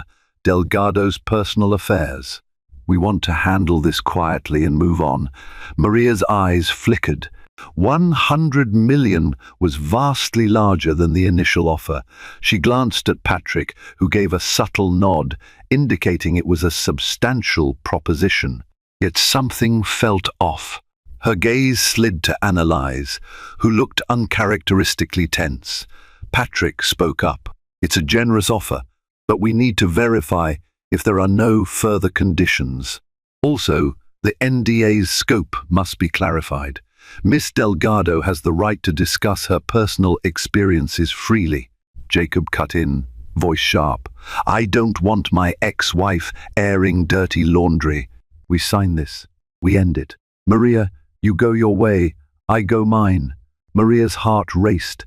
100 million could secure her future, free her from the stress, and let her start anew. It was a fortune beyond her wildest imagination back when they were newlyweds sharing cheap takeout. But then her gaze settled on Annalise, who avoided eye contact. Maria recalled the shady deals and the knowledge that Delgado Holdings was unraveling behind the scenes. She realized that if she accepted the offer blindly, she might be stepping into a trap, allowing Jacob to cover up potential crimes and injustice. She licked her lips, choosing her words carefully. Jacob, I appreciate the offer, but I won't sign anything until I'm sure you're not hiding more. I don't need your hush money if it means letting you and Annalise ruin more lives. Anger flashed in Jacob's eyes. You're letting bitterness cloud your judgment. Think of what 100 million can do for you. Annalise finally spoke, voice hesitant. Maria, please. There's no need to drag this out. We can all walk away with dignity. Maria almost laughed at the irony of Annalise talking about dignity. Instead, she closed her eyes, remembering the heartbreak of that night at Belafonte's. Then she thought of the fear and manipulation that might still lurk if she let Jacob walk away scot-free. I'll consider it, she said, but I'm not making a decision today. Garrett, Jacob's lawyer, looked frustrated. We need an answer soon. Otherwise, we proceed to court. Then we proceed to court, Patrick replied calmly. We'll see you there. The tension was palpable as they stood to leave. Jacob locked eyes with Maria. Don't do this, he said softly, an echo of the old Jacob appearing for a split second. We can solve this quietly. She met his gaze, seeing the man she once loved drowned out by layers of betrayal. If you had wanted things quiet, you wouldn't have proposed to your mistress in a public place. The day of the official court hearing dawned cloudy and brisk. Photographers and reporters crowded the courthouse steps. Maria arrived with Patrick, Jennifer, and a small security detail. Whispers followed her. She was no longer just a betrayed wife. She was the woman who might topple a millionaire's empire. Rumors swirled that she possessed damning evidence of fraud. Jacob and Annalise arrived separately, escorted by their own legal team. People craned their necks to catch a glimpse, cameras clicking furiously. He looked tense, shoulders stiff under his tailored suit. Annalise kept her chin high, though she lingered behind Jacob, as if wary of the scrutiny. Inside the large, wood-paneled courtroom, the judge, a stern woman named Honorable Denise Faraday, called the session to order. The atmosphere was charged with anticipation. On the surface, it was a high-profile divorce, but in reality, it was a battleground for corporate secrets, personal vengeance, and heartbreak. Patrick presented Maria's case with meticulous detail, her contributions to Jacob's early success, the suspicious financial maneuvers uncovered by Daniela and Richard Pine, and the emotional distress caused by Jacob's public betrayal. Garrett rebutted by citing the prenup, painting Maria as vengeful, seeking more than she deserved. Midway through the proceedings, Patrick introduced a surprise witness, Daniela Delgado. She stepped forward, looking poised and determined. Her testimony about Jacob's shell companies, backed by email chains and financial documents, sent waves of shock through the courtroom. The tension climbed higher when she revealed that she had confronted Jacob years ago about money laundering allegations, which he had vehemently denied. When cross-examined by Garrett, Daniela stayed firm. "I have no reason to lie," she said quietly, "other than to expose wrongdoing. My brother has threatened me, but I won't be silent anymore." A murmur rippled through the crowd. Jacob's face was a mask of barely contained fury. For Maria, hearing Daniela stand up for the truth was both validating and heartbreaking. This was the family she once thought she had. Then it was Annalise's turn on the stand. She was visibly nervous, glancing repeatedly at Jacob for reassurance. Under Patrick's probing questions, she admitted to the affair, to Jacob's promises of marriage, but denied any knowledge of financial misconduct. She played the part of the innocent lover, insisting she merely fell in love with a man who claimed he was divorcing his wife. Patrick pressed, "Did Mr. Delgado ever mention, even indirectly, wanting to shift funds out of the country, presumably to protect them from the plaintiff?" Annalise hesitated, swallowing hard. "Not in so many words," she finally said. He mentioned wanting to make sure his money was secure." That small admission sent a ripple through the courtroom. Jacob's lawyer objected, but the damage was done. By the time Annalise stepped down, sweat dotted her brow. She cast a fleeting glance at Jacob, who looked away. After a tense lunch recess, the court reconvened. Garrett strode to the center, a triumphant gleam in his eyes. "Your Honor, we have newly obtained evidence regarding Miss Delgado's own financial history, specifically questionable transactions in her name that raise concerns about her credibility." A hush descended. Maria's heart skipped. She had no idea what they were referring to. She quickly glanced at Patrick, who looked equally puzzled. Jennifer furrowed her brow. Could Jacob's legal team have found something contrived to discredit Maria? Garrett projected documents onto a screen. They showed wire transfers from an account titled M. Delgado to a bank in the Cayman Islands. The amounts were substantial, several $1 million. Maria was dumbfounded. She had never seen those transactions. "This is absurd," Patrick hissed. "Miss Delgado has no knowledge of these accounts. They must be fabricated," but Garrett pressed on. "Nevertheless, these documents indicate that Miss Delgado might have known about offshore practices and even participated in them. We must question her integrity and motivations." Maria's stomach churned. She realized this was a smear tactic, orchestrated to paint her as complicit or hypocritical. But how had they manufactured these records? The judge frowned, calling for order. "Miss Delgado," she addressed Maria, "do you have any knowledge of these transactions?" Maria stood, voice trembling but resolute. "None whatsoever, Your Honor. This is the first I've seen of these so-called documents. I suspect they're part of a scheme by Mr. Delgado to undermine my case." Jacob's eyes flicked toward her. Was there a flicker of regret, or just determination to win at any cost? The judge instructed further examination of the evidence, and recess was called for the day. The media outside went wild, speculating on whether Maria was truly innocent or had skeletons in her closet. That evening, as Maria regrouped with her team, she tried to steady her nerves. Jennifer cursed Jacob's low blow. Patrick immediately launched an investigation into the suspicious documents, suspecting they were forged or manipulated. Meanwhile, Maria's phone buzzed with a text from Richard Pine.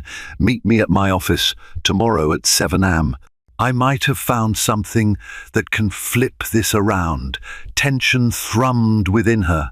She realized that she was dancing on the edge of a high-stakes game, one where illusions could be crafted and destroyed in an instant. She also sensed that if she didn't play her cards right, she could lose everything. The next morning, Maria arrived at Richard Pine's unremarkable office building in Chelsea. In a modest but tidy workspace, he greeted her with a firm handshake. On his desk, he had a laptop open to a complicated spreadsheet of IP addresses and account details. "I suspected those documents introduced in court were forged," he began without preamble.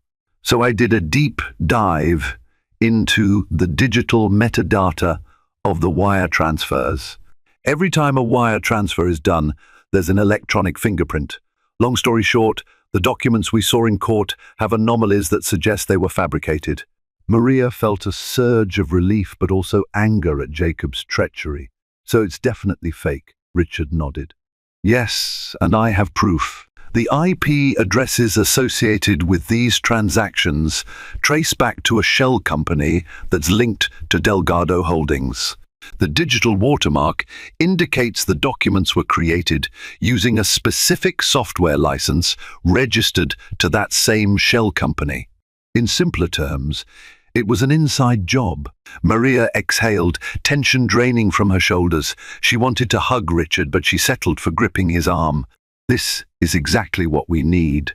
With this, we can prove they tried to frame me." Richard offered a faint smile. "Be careful. Jacob's cornered, and cornered people can be unpredictable. But yes, this should be enough to dismantle their smear campaign." Armed with this new evidence, Maria returned to the courthouse. Patrick introduced Richard Pine's findings, systematically debunking the false documents. The judge was furious at the apparent attempt to mislead the court. Garrett stammered that they'd obtained the documents from an anonymous source and had no knowledge of the forgery. Jacob looked livid, glancing at Annalise, who stared at the floor. The judge sternly reminded all parties that perjury and tampering with evidence carried severe consequences. In a decisive moment, she ordered a full forensic audit of Delgado Holdings' accounts. That spelled disaster for Jacob, who had spent years carefully disguising questionable dealings. It was the final straw that cracked his empire's shell wide open. When the courtroom resumed, Maria's legal team presented ironclad evidence that the so-called Cayman Islands bank statements in her name were forged. Metadata traced them back to a shell company tied to Delgado Holdings, proving Jacob's team had fabricated documents to discredit her. Furious at the deception, the judge ordered a comprehensive forensic audit of all Delgado Holdings accounts. Within days, the company's stock nosedived as investors panicked, and board members blamed Jacob for the ensuing scandal. Facing mounting pressure, they forced him to step down as CEO, leaving him humiliated and struggling to salvage his reputation. Simultaneously, Maria's divorce proceedings reached a turning point. Recognizing he was cornered by the damning audit and under threat of a potential criminal investigation, Jacob instructed his lawyer to extend a vastly improved settlement offer.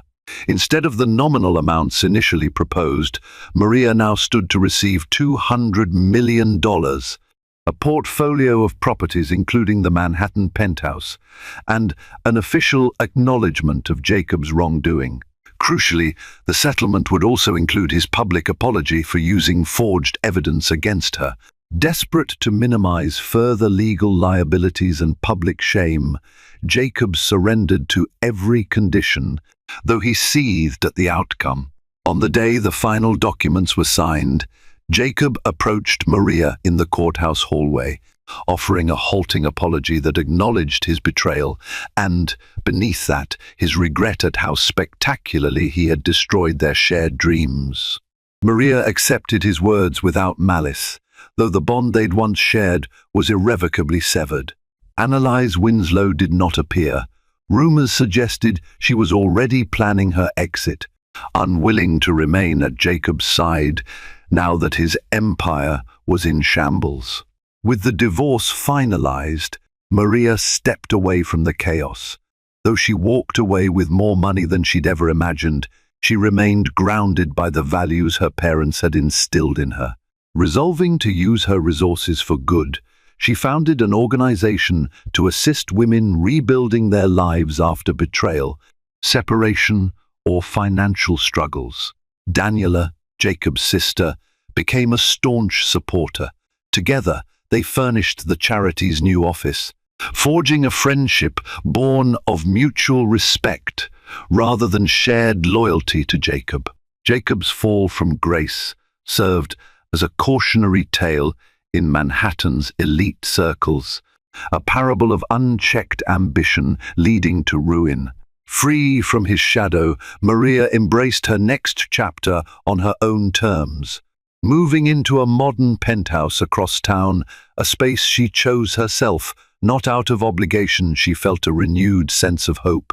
Gazing at the skyline one late afternoon, she allowed the crisp air to fill her lungs, contemplating the journey that had challenged her faith in love and trust.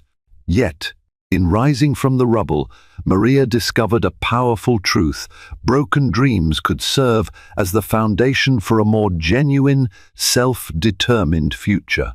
In the end, she transformed a devastating betrayal into an unbreakable will, resolved to live fully and authentically.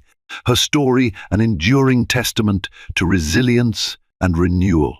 And there you have it, the twists and turns of Maria Delgado's remarkable journey from unsuspecting wife to triumphant phoenix.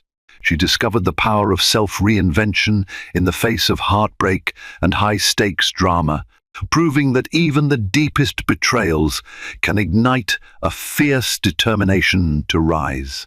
Jacob Delgado's downfall and Annalise Winslow's vanishing act became cautionary tales whispered throughout Manhattan's elite circles, while Maria's name was etched into the city's lore as a resilient survivor who refused to back down.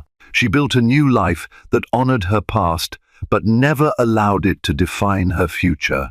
If you've been hooked by this tale of scandal, reinvention, and triumph, be sure to like, share, and subscribe to the channel. Help us spread the inspiration and let others know that even in the darkest moments, there's always a chance to step into the light stronger than ever. Together, we can celebrate stories of courage, resilience, and personal victory.